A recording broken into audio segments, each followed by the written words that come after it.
దేవుడును మన రక్షకుడు అయిన యేసుక్రీస్తు వారి శ్రేష్టమైన నామంలో ఉదయకాలం మన్నా అనే చక్కని కార్యక్రమాన్ని చూస్తున్న మీ అందరికీ నిండు హృదయంతో వందనాలండి.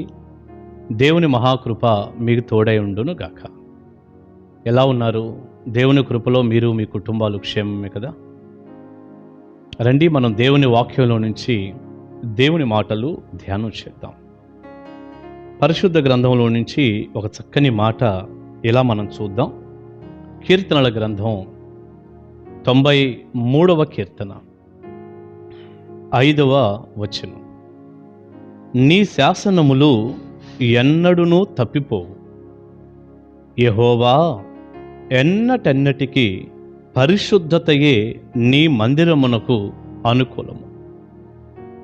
ఎన్నటెన్నటికీ పరిశుద్ధతయే నీ మందిరమునకు అనుకూలము. మందిరం, ప్రియులారా, మందిరం అంటే ఇప్పుడు మనం అందరం కూడుకుంటున్నటువంటి చర్చి అని పిలుస్తున్నాం కదా, దీన్ని మనం దేవాలయం, మందిరం అని పిలుస్తున్నాం. కానీ వాస్తవానికి మందిరం లేక ఆలయం అని మనం అనుకుంటే ముఖ్యంగా విశ్వాసుల గుంపే ఆలయమని, మందిరమని మనం గ్రహించాలి. దేవుడు ఎప్పుడూ కూడా ఈ పైకి కనపడే ఈ కట్టడాల గురించి, ఇక్కడ ఉన్న అందమైన మందిరమా, కొంచెం అందం తక్కువగా ఉన్న మందిరమా, ఇవి కాదు ఆయన చూసే.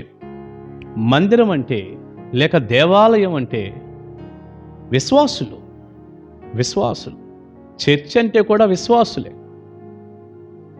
దేవుని పిల్లలు. దేవుని పిల్లలుగా ఉన్నటువంటి విశ్వాసులందరూ కూడా కూడుకొని ఆరాధించేది దేవాలయం, దేవుని మందిరం. ఇది కదలదు, కానీ మనం కదులుతాం.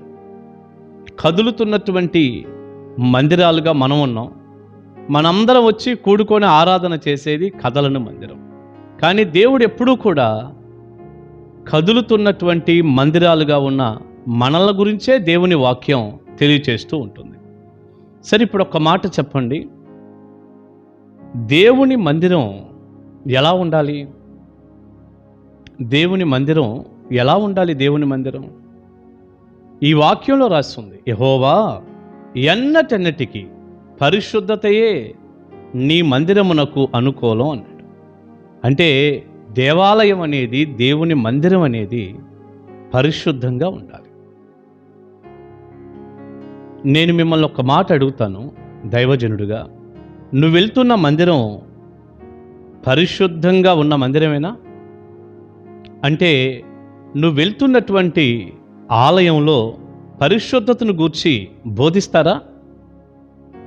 పరిశుద్ధంగా ఉండాలని, పాపం విషయంలో మనం ఎప్పుడూ కూడా రాజీ పడకూడదని, జయించేవాడిగా మనందరం బ్రతకాలని, రక్తము కారునంతగా పాపం విషయంలో పోరాడాలని, అసలు మారు మనసు అంటే అదేనని, ఈ లోకము దాని ఆశ గతించిపోతున్నాయి, దేవుని చిత్తం చేయవాడే నిరంతరం నిలబడతాడని, వాక్యానుసారమైన జీవితాలు కలిగి ఉండాలని, మారు మనసుకు తగినటువంటి ఫలాన్ని ఫలించాలని, చెడుకు దూరంగా ఉండాలని, మనం ఆరాధించే దేవుడు పరిశుద్ధుడు గనక మనమును పరిశుద్ధంగా జీవించాలి అని, ఇలాంటి పరిశుద్ధతను గూర్చిన బోధ మీరు వెళ్తున్న మందిరంలో వినపడుతుందా? అలా వినపడితేనే అది ఖచ్చితమైన, కరెక్ట్ అయిన మందిరం. అలా కాదని ఏదో ఈ పైన ఉన్న వాటి గురించే మాట్లాడుకుంటూ, ఈ పైన వాతావరణంలో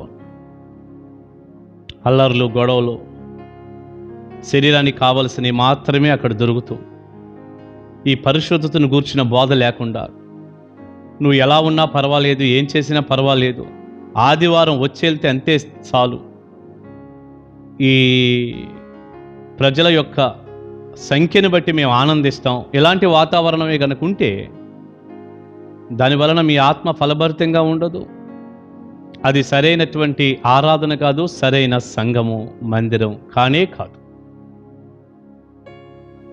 ఒక పాస్టర్ గారు మా చర్చిలో ఉన్నటువంటి ఒక యవనస్తురాల్ని, ఆ అమ్మాయికి ఆయన బంధువు అవుతాడు, ఒక సమయంలో కలిసినప్పుడు ఇలా అడిగాడట, అమ్మ మీ మందిరంలో పాస్టర్ గారు ప్రసంగాలు చేస్తారు కదా, మెయిన్గా వినపడే మాట ఏది, ముఖ్యంగా ఏ మాట వినపడుతూ ఉంటుంది, ఎక్కువగా మీ పాస్టర్ గారు దేని మీద ఫోకస్ చేసి ఏది బోధిస్తూ ఉంటారు, మెయిన్గా వినపడేటటువంటి ఆ సబ్జెక్ట్, ఆ బోధ ఏంటి అని అడిగాడట.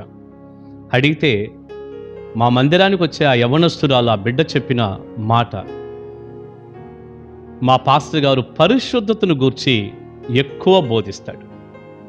ఏ వర్తమానం చెప్పినా అది పరిశుద్ధత మీదే ఉంటుంది, పరిశుద్ధత గురించి ఎక్కువ బోధించబడుతుంది మా చర్చిలో అని ఆ యవన బిడ్డ చెప్పిందట. తర్వాత ఆ యవన బిడ్డే మాకు తెలియజేసింది, ఇలా అడిగారు పాస్టర్ గారు, నేను ఇలా చెప్పానని. ప్రియులారా, నా మట్టుకు నేను చాలా సంతోషించాను.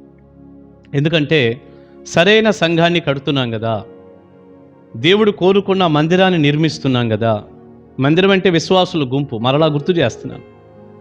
దేవుడు అనుకున్నటువంటి చక్కటి దేవాలయం నిర్మాణం అవుతుంది కదా. ప్రభు రాకడలో ఎత్తబడేటటువంటి సంఘం పరిశుద్ధత మీద కట్టబడుతున్నటువంటి సంఘంగా నాకిచ్చిన పరిచర్యను దేవుడు దీవించాడు కదా అని నేను ఎంతో సంతోషిస్తున్నాను, దేవుణ్ణి స్తుతిస్తున్నాను. ప్రియబిడ్డ, మీరు వెళ్తున్న మందిరం, లేక నువ్వు నడిపిస్తున్నటువంటి ఆరాధన, నువ్వు బోధిస్తున్న బోధ, కట్టబడుతున్న సంఘం పరిశుద్ధమైనదేనా? పరిశుద్ధమైందేనా? పరిశుద్ధత ఉందా అక్కడ? పరిశుద్ధతను గూర్చిన బోధ ఉందా అక్కడ? ఒక్కసారి ఆగి ఆలోచన చేయండి. పరిశుద్ధతను గూర్చిన బోధ లేకపోతే, ఈ పైన ఉన్న వాటికే ప్రథమ స్థానంగా ఉంటే, దేవుని వాక్యంలో నుంచి ఏదో మనుషులకి ఇంపుగా ఉన్నటువంటి వాటిని, ఇష్టంగా ఉండే కొన్ని మాత్రమే బోధించి, దైవ నియమాలను, దేవుని వాక్య క్రమాన్ని మొత్తాన్ని బోధించాలనే దేవుడి వాక్యం ఇచ్చాడండి. ప్రతి మాట మనిషికి అవసరమని ఇచ్చాడు. ఏదో మనుషులకు నచ్చింది మాత్రమే అక్కడ బోధిస్తూ ఉంటే మంచిది కాదండి. పరిశుద్ధమైన సంఘాన్ని కట్టలేం. సంఘాన్ని కట్టొచ్చు, చాలామంది పులోమని వచ్చేయచ్చు, ఉపయోగం మాత్రమే ఉందండి. బైబిల్ అంటుంది, యెహోవా ఎన్నటెన్నటికీ పరిశుద్ధతయే నీ మందిరమునకు అనుకూలం. సంఘం కట్టడం కాదు, పరిశుద్ధమైన సంఘం కట్టబడాలి. మందిరంలో పరిశుద్ధుల సంఖ్య అధికం అవ్వాలి. పాపాన్ని గూర్చినటువంటి బలమైన బోధ అక్కడ వినపడాలి. ప్రజలు రొమ్ము కొట్టుకొని ఏడవాలి, దుఃఖపడాలి. వారు మారు మనసు పొందాలి, పశ్చాత్తాపడాలి, ప్రార్థనా పరులుగా మారాలి. ప్రాణము పోయినా నేను ఒక అబద్ధం చెప్పను, నేను క్రైస్తవుణ్ణి, క్రైస్తవురాలని అన్నంత భక్తిలోనికి వారు రావాలి. పరిశుద్ధత, పరిశుద్ధత, పరిశుద్ధత. దైవజనుడైన పేతురు గారు రాసిన మొదటి పత్రిక 1వ అధ్యాయం 14 నుంచి 16 వచనం వరకు మీరు చదువుకోండి. నేను పరిశుద్ధుని గనక మీరును పరిశుద్ధులై ఉండండి అని ప్రభు చెప్పాడు అంటూ, ఆయన పరిశుద్ధుడై ఉన్నలాగున మనం సమస్త ప్రవర్తన యందు పరిశుద్ధులుగా ఉండాలని లేఖనం దైవజనుడైన పేతురు గారి ద్వారా తెలియచేసి లేఖనం మాట్లాడుతూ, ప్రియబిడ్డ, ఈ మాటలు వింటుండగా నువ్వేదో మందిరానికి వెళ్తున్నాను, ఎదుగుతున్నానులే ప్రభువులు అనుకుంటూ ఒకవేళ పాపంలో ఉంటే నీ మారు మనసు నకిలీ మారు మనసు, కరెక్ట్ అయినది కాదు, కరెక్ట్ అయినది కాదు. పాపం విషయంలో నువ్వు రాజీ పడిపోయావు, జయం లేదు. పాపం విషయంలో జయం లేదు. చూడకూడని చూస్తావు, వినకూడని వింటావు, చేయకూడని చేస్తావు, మాట్లాడకూడని మాట్లాడతావు.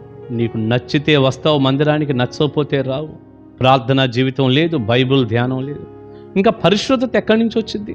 పేరుకు మాత్రమే క్రైస్తవుడివి. నువ్వేమనుకోవద్దు, నువ్వు ఒక చచ్చిన క్రైస్తవుడివి. బ్రతికి ఉన్నావు అన్న పేరు మాత్రం ఉంది, కానీ నువ్వు మృతుడివి. బైబిల్ చెప్తుంది నువ్వు ఒక చనిపోయిన క్రైస్తవుడు. ఆధ్యాత్మికంగా నువ్వు డెడ్ అయిపోయావు. ఉన్నపాటున ప్రభు పాదాలు పట్టుకో, ప్రభువా నన్ను క్షమించమని అడుగు.